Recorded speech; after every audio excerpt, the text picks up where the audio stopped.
नमस्कार मंडळी, कसे आहात आपण? आपण मजेत आहात ना? चला तर मग आज आपण एक नवीन कथा ऐकूयात. मक्याची कणसे.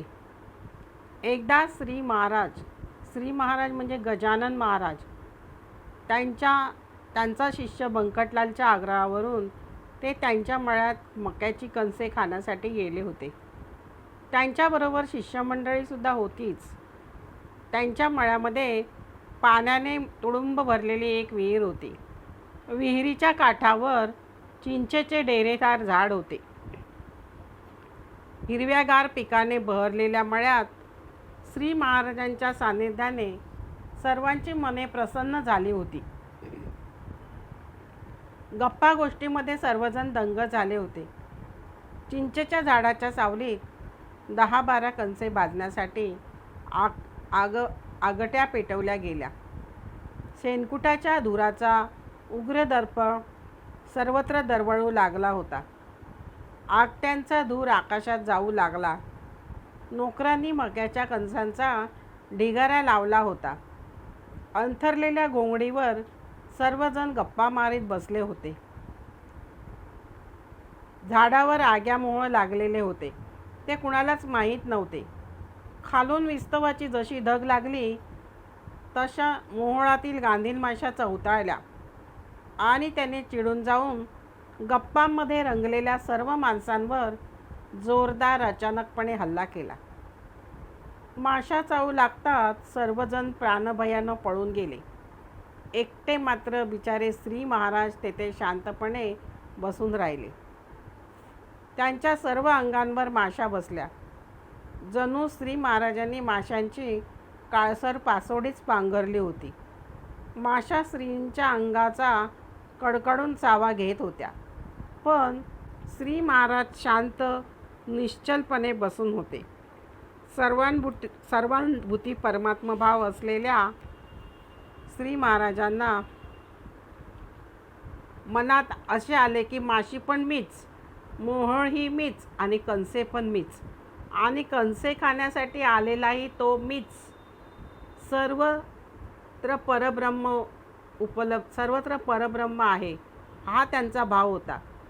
ते शांत बसून माशांचा क्रोध शोषित होते आणि दुरून हे दृश्य पाहणाऱ्या त्यांचा शिष्य बंकटलालला अतिशय दुःख वाटत होते.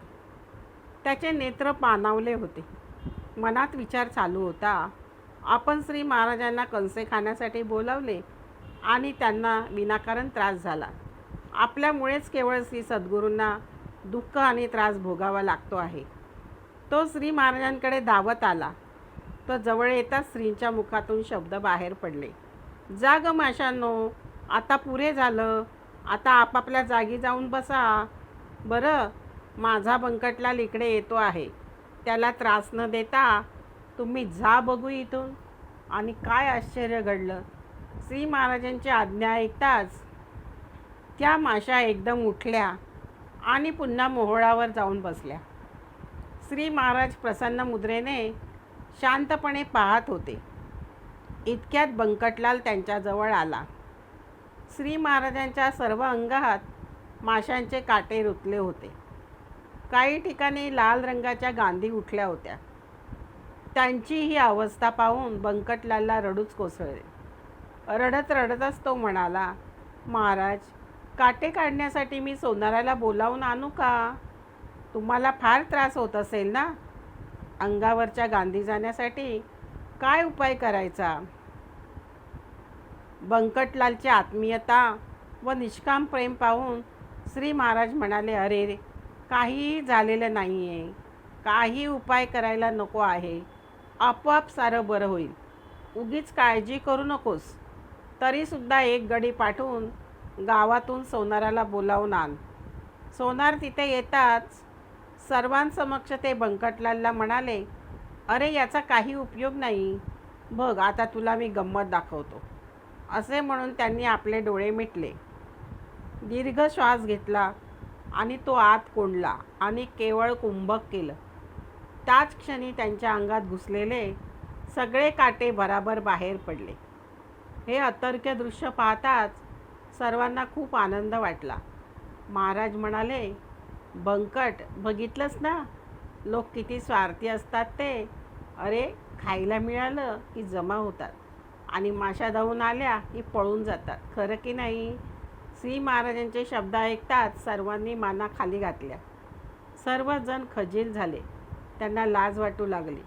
त्यांनी श्रींची क्षमा मागितली आणि नंतर लुसलुशीत कोवळी कणसे भाजून खाण्याचा कार्यक्रम यथासांग पार पडला. या प्रसंगातून जणू श्री महाराजांनी सर्व शिष्यांची परीक्षाच घेतली होती. मात्र सर्वांच्या श्रींच्या सहनशीलतेची व दिव्यत्वाची प्रचिती सर्वांनाच आली. श्रोते हो, तुम्हाला कथा कशी वाटली? कथेला लाईक व सबस्क्राईब करा ही नम्र विनंती.